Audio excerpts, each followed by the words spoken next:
Reading with your kids.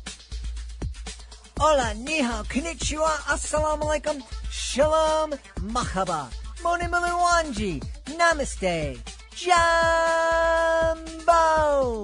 bienvenidos. Hi, my name is Jed and this is the Reading with Your Kids podcast. We're coming to you from the beautiful neighborhood of Reedville in the southwest corner of Boston, Massachusetts. We are so honored and so wicked happy that you join us in our mission to help all families grow closer through reading. Please be sure to tell all of your family and friends about the show, and please be sure to subscribe to the show on the iHeartRadio app, on Spotify, Apple Podcasts, Amazon Music, wherever you find your podcasts. Our guest today is Tonja Howard. She is here to celebrate Grumpy or Grateful. This episode of the Reading with Your Kids podcast is brought to you by A is for Always, an adoption alphabet, written by Linda Cutting. Linda tells us that this book is inspired by her daughter, a Chinese-American girl adopted into an all-white family when she was only 6. She stomped down the hall carrying 2 books, demanding to know why her adoption book was different from her white brother's. Linda says her daughter asked her to write a book for adoptees from everywhere so no one would feel left out. A book that addressed the challenges as well as the joys of adoption. You and your kids are going to love this beautiful book. It's a beautiful message, and the illustrations are absolutely beautiful. Every page shows a different adopted family of cuddly animals welcoming and cherishing a new child. A is for Always. It hit number 1 on Amazon for new releases. It should be in your family library. Get your copy today. A is for Always, an adoption alphabet by Linda Cutting. This episode of the Reading with Your Kids podcast is brought to you by At Nighttime, We're All the Same Size, written by Murray Sawchuck. Some of you might recognize the name Murray Sawchuck. He's also known as Murray the Magician. He has been a Las Vegas headlining performer for decades. Phenomenal performer. Murray was on the podcast not too long ago, and he told me that he was inspired to write this book over the pandemic when he noticed that his rescue pup, Bailey, a little chihuahua, was terrified of anybody that was standing over him. But when the person would lie down, and when Bailey could be eye to eye with that person, well, then Bailey was really quick to cuddle up and get close to that person. Murray hopes this book will inspire all of us to spend more time trying to see eye to eye, to get along, and to not judge a book by its cover. You're going to love this book. It really is adorable. It's really cute, and you're just going to love it. At Nighttime, We Are All the Same Size, written by Murray Sawchuck. Join us from the amazing state of Arizona. Our guest is here today to celebrate book number 1 and her Virtues and Values picture book series. Book number 1 is called Grumpy or Grateful. Please welcome to the show one of the co-authors, Tonja Howard. Hey, Tonja, how are you? Hey, I'm great. How are you today? I'm really grateful that you're on the show. Oh, thank you. I'm grateful to be here. So thank you for having me. I'm really delighted. People who've been listening to the show, since we launched back in 2017, have probably heard me talk about how important I think it is to help our kids learn how to be grateful and to live gratefully, to live grateful lives. I think it's so very, very important. And I have a feeling you think that way too. So before I bloviate, why don't you talk a little bit about the way you feel and about this great new book? Yeah, I do. And thank you for asking. So, as I parented my own children, I have 2 teenage girls, on really virtues and values. And I that was the foundation of my parenting style, through virtues and love. And, I found that as they were getting older, I was really able to watch the fruits of that blossom, as I watched them grow. And then, I I read many books to them, obviously too, when they were younger. That was, what I did. It's what brought us closer together. And one of those books that I read was, it's called The Juice Box Bully by Bob Sorensen. And Stand in My Shoes. And he has quite a few. So fast forward years later, I was on the phone with a friend of mine, and I was saying to him, gosh, my girls are getting older. I feel a new chapter happening in my life. I've always said that I wanted to write children's books and parenting books. And he said, it's time. Let me introduce you to Bob Sorensen. And so ironically, my friend had no idea that those books are the books that I read to Bob. He said, you guys are very compatible. You were in Positive Discipline. He was in Love and Logic. Both of you aligned. So Bob and I got on the phone and spoke. And I said, Bob, I have this idea. I really want to write a children's series on virtues and values for kids, because I believe that when you build that foundation with them and they are living through those virtues and values, there's nothing better. It will serve them and others very well. And so Bob and I got to work right away. And we decided that it was going to be called the Virtues and Values series. And for now, it will be up to 12 books, based on virtues and values for kids. And number one on the list was gratitude. Because if you can learn to look at the world through the lens of gratitude, in my opinion, and Bob's, you've got an incredible head start. Mm-hmm. And as I've mentioned here on the podcast many times, this isn't just us believing this. This isn't like an anecdotal thing. Science has actually proven that if you live gratefully, you're healthier. You can endure pain longer. You're happier. And yes. I think that that's just an amazing thing that we're able to prove this. Yes. Right. It is a proven fact. And it's amazing, because when you talk about the topic of gratitude, it isn't just, saying I'm grateful for this. In research, gratitude, it's consistently associated with greater happiness. It even helps people experience more positive emotions, which, like you were saying, it does improve health. It improves relationships, and it also improves our ability to deal with adversity, right? And so, and what does that look like?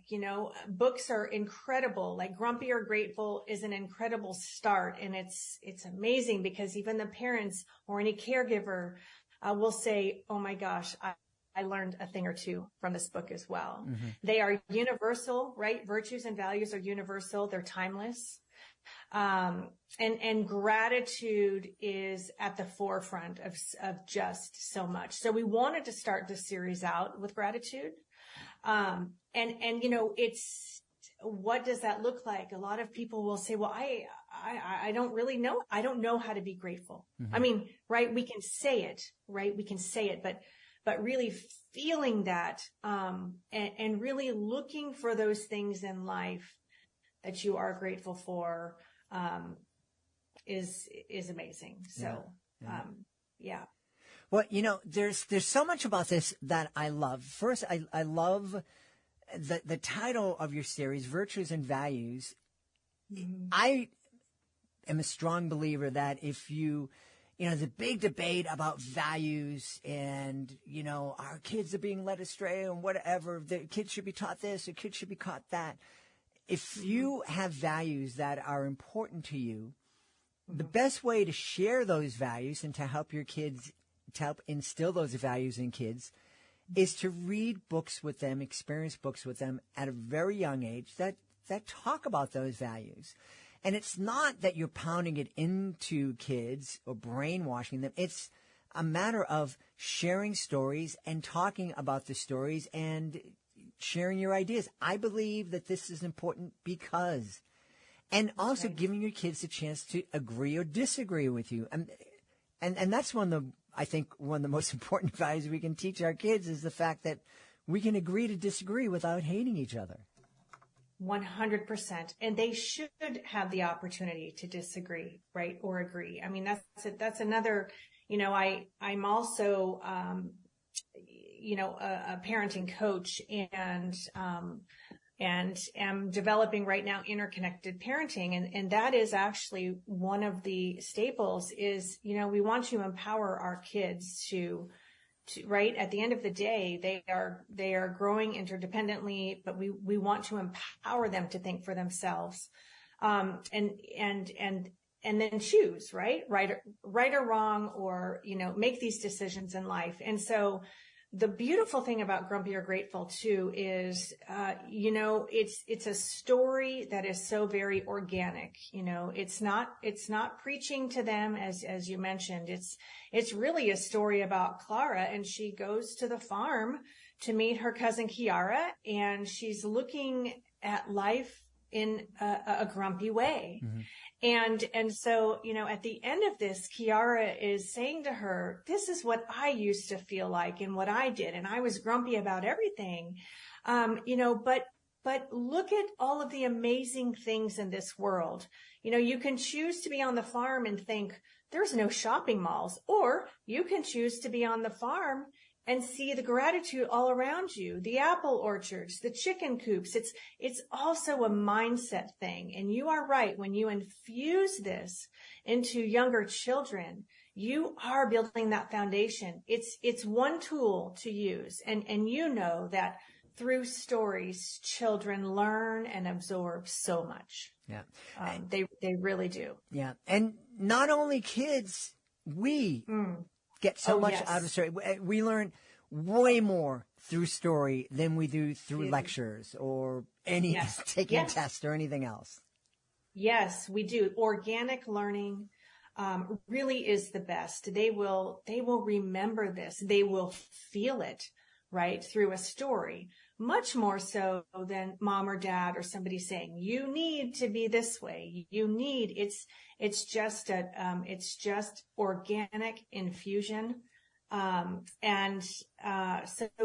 yes, that is our mission and our really our passion, behind virtues and values. And it doesn't stop there, right? We definitely want to infuse these children, but I have goals to bring it all the way up to teens and tweens. And, and it's beautiful because, you have schools, just next week, I'm giving a talk, to some teenage, high schoolers who, want to read Grumpy or Grateful and talk about it. And then they are going to go to the kindergarten class and read it to them and talk about gratitude. So it really is just a beautiful exchange there. So it's touching the lives of so many. That doesn't matter your age.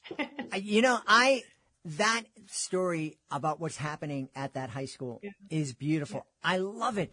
I don't know why every school in America doesn't take advantage of this. You have, if you're in a K through 8 school, if you're in a small town with, the high schools across the street from the element, you have role models that are a few years older than your kindergarten kids. Those kindergarten kids, as a parent, you are the most important person in your kid's life. But those 5th graders, those big kids, your little guys look up to them so much. And to be able to take those kids, give them an opportunity to come down, share a book, share a story. And not only do the little kids get so much out of it, those big kids love it. They do. They love it. You're absolutely right. They love it. And then it also gets them thinking, right? It's almost like a tune-up for them when they do this. So I just love the stories, when we say, it's for ages, up to 5 to 10, but really, I've had grandparents call and say, can I just say that I needed that tune-up? I needed that. And so that's just, it's beautiful. So, yes. Yeah. So. Well, Tonja, I just want to share a little something. A lot of people who are listening know that I experienced an accident back in February that on the surface was pretty minor, and it shouldn't have been a big deal. I missed a step and actually landed on my feet. But when I did, I tore the quad tendons in both of my legs, and I knew that I was hurt really badly, and but something happened. Something happened when the minute the paramedics came in and picked me up and put me on the stretcher and were carrying me out, and they were like, "Dude, I'm so sorry this happened to you." I just went, "Hey, I'm fine. I'm so blessed. You have no idea how blessed my wife and I. This is going to be cool." And that's the attitude I had in the emergency room and going into the operating room and the hospital for a month and the rehab and all that other stuff. And, people were like, "Oh, you have such a great attitude." And it's like, first it came naturally to me, but I know that the fact that I was dancing at a wedding this past weekend, was all due to the fact that I just had this positive attitude and was grateful and wasn't sitting there going, "Oh, woe is me." I just knew that I had been blessed, and even if things didn't work out the way I wanted to, I was still blessed, and life was wonderful. That I feel the same, and I'm naturally that way too. But when I hear your story, I mean, I smile. Of course, it was an unfortunate, accident, but just to hear you talk about all of the blessings that came from that and how you chose to handle that. Again, it's the grumpy or grateful scenario. We can look at it and go, "This is horrible. I'm not," what positives are there for that, right? I mean, when you can look at anything through the eyes of gratitude, you are helping yourself cope and heal. And by the way, you were helping others around you. I mean, these types of things, it's contagious. I mean, when we show attitudes of gratitude as well, it is like, it's contagious. And so I just have to compliment you. I mean, just because you had a grateful heart the whole way through. And then you get to the other side and you're like, "I'm fine." Well, Yeah. And one of the reasons I mention it isn't to pat myself on the back, because, of course, right. Had I not been practicing or living gratefully before the accident, there's no way when I was at the bottom of the stairs in minus 11 degree February weather that I would have had the presence of mind to say, "Okay, now I have to be grateful." It just wouldn't have happened. It's just something that I was living. And, and just like when we're exercising and we make these different things a part of our everyday life, they're there when we need them. And again, it's like books like this, like Grumpy or Grateful. What a great gift to give to your kids, to get them thinking and to start living gratefully at a very young age. So when the curveballs and the bumps in the road that everybody is going to experience, when they happen, they already have this mindset that's going to help them get through it. It's a very, very great way to put it. Yes. Couldn't agree more. So what other virtues are we going to be experiencing in the Virtues and Values series? Yes. So I will tell you. So Eli and Ozzy is all about, respect, and that will be respect for others, and really even respect for themselves, because that is another important, really important, I think, foundation for children, right? And there's hundreds of virtues, but we were able to narrow down 12. So we will have, caring and kindness, confidence, which, is another great one, and one that really should be touched on, because there's a healthy way to go about confidence, right? And it's an important virtue. We have honesty and humbleness and, self-discipline, and trust. And so quite a few to cover. And, we just can't wait. We've written 3 of the manuscripts already. We really just can't wait to see all of them in real time. The illustrations are amazing. I've had such a great time working with the illustrator on these. That's time consuming, but it is so worth it. And as you know, a big part of the book, as well, to be able to have those sweet illustrations that any child from age 2 or 3 can relate to as well. Yeah.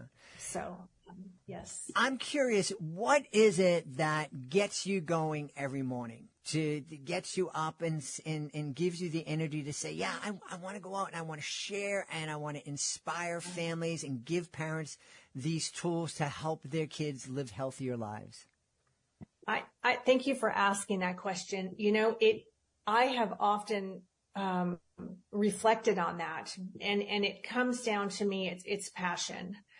One of probably the greatest thing that ever has happened to me in this lifetime is having the privilege to be a parent and to also learn and grow with my children. Yes, I considered myself grateful before I had girls, but I'm telling you, having children or being able to raise them and raise yourself at the same time, you're looking at life through a different lens. And so for me, the passion drives me every morning. I mean, no alarm clock needed, no kidding. And it's spreading, it's being able to touch as many hearts and lives as we can through the Virtues and Values series, because I really truly believe, I love connecting with children. I love connecting with parents, teens, tweens, you name it. I naturally gravitate toward, virtues and values they're a compass, right? And so I love my drive is to get out there every day myself and practice.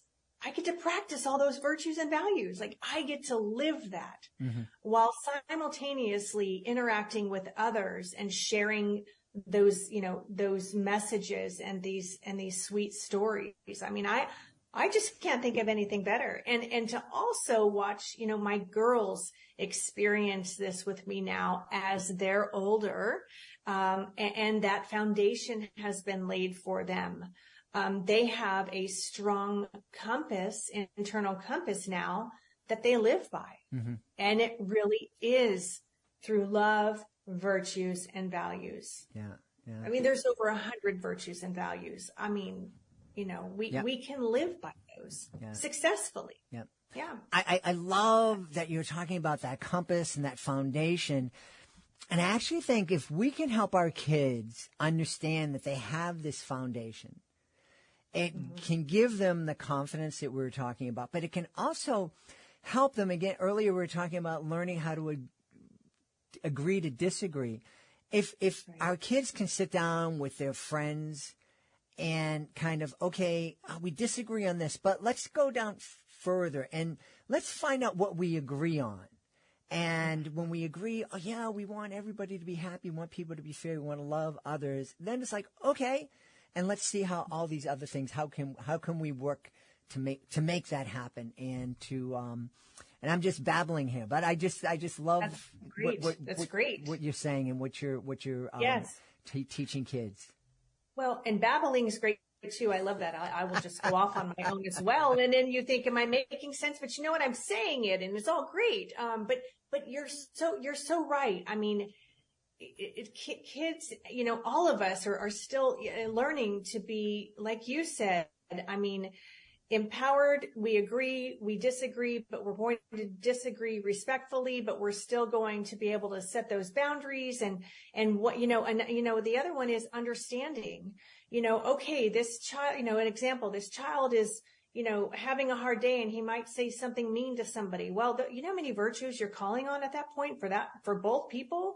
It's also, children then can also start to understand the reason why behaviors are happening, right? That's huge. That's a big part of understanding, while simultaneously being able to, also set your boundaries. It's fascinating to me. So that's just, it's my drive, it really is what gets me up every morning. And I love to see it in action. Love to see it in action. Well, that's wonderful. And I'm so excited that this book series is the book 1 is available right now and other books are going to follow soon after. Where can people go to find out more about you and find out more about this series? Yes. Instagram's always a great place at the Tonja Howard. And I also have a website, tonjahoward.com. And Grumpy or Grateful is available anywhere books are sold, which is great and fun. And every day they are in, schools and churches and libraries, Barnes and Noble and Target. So anywhere really, but we love that, every day we are, infiltrating school systems and all of those things. So. Yeah. I love that word, infiltrating, kind of like you're sneaking up on people. We're going to teach these people how to be grateful. In a really good way, but we are, our goal is to just, sprinkle it everywhere. Yeah. And I really encourage you to take that idea, because I know the kids in kindergarten, first, second grade, they would love to meet you and they'd be really excited by a school presentation. I think that would be wonderful, but I know, no offense to you, I know for me, that those kids would be even more excited to see their big brothers and sisters and the big kids in the neighborhood come in and sharing the book and sharing those values, because they can keep talking with them. I remember the reading buddies that my daughter had, and she was buddies with them for years and years. Right. And I see those kids every once in a while now that they're adults and they have their own kids. There's something about it, and you couldn't have said it better. It gives the older child a chance to be that role model and connect and be that leader, right? And it does. It gives that younger child just that connection with them. And you are right; they are lifelong. And that's actually another program that I am trying to put together, is to get it into the hands of older children so that they can be a mentor and they can read and discuss the virtues and values with children too. I mean, it's almost like a big brother and sister thing. Absolutely. Yes. And of course I'm doing, it's great. I get to do the fun things too and do book signings and do presentations, and all that's great. But I really do love to just sit back and watch the magic between these sweet children. That's wonderful. That's wonderful. We want to encourage everybody to check out the Virtues and Values series. Book number 1 is Grumpy and Grateful, and you can find out all about that at Tonja's website. Our guest has been Tonja Howard. Tonja, thanks so much for being with us. Thank you so much. I really enjoyed our conversation and appreciate you having me on. Please be sure to join us for the next episode of the Reading with Your Kids podcast. Chanel Miller will be here to celebrate her brand new children's book. We hope you will join us. Want to thank the folks who made today's show so wonderful. Of course, we're going to start by thanking our guest, Tonja Howard. Please be sure to check out Grumpy or Grateful. Also want to thank our sponsors, Linda Cutting. Please be sure to check out A is for Always, an adoption alphabet. Also want to thank our friend Murray Sawchuck, Murray the Magician. You absolutely want to check out his magical book, At Nighttime, We Are All the Same Size. I need to thank my amazing team, Fatima Khan, Rory Grady, Ann O'Leary, Soji Franklin. I want to thank my beautiful wife for all the support she gives me. Most of all, we all want to thank you. Thank you so much for taking the time to join us today. And as always, thank you so very much for taking the time to make the world a better place by reading with your kids. I'll be looking for you in the next edition of the Reading with Your Kids podcast.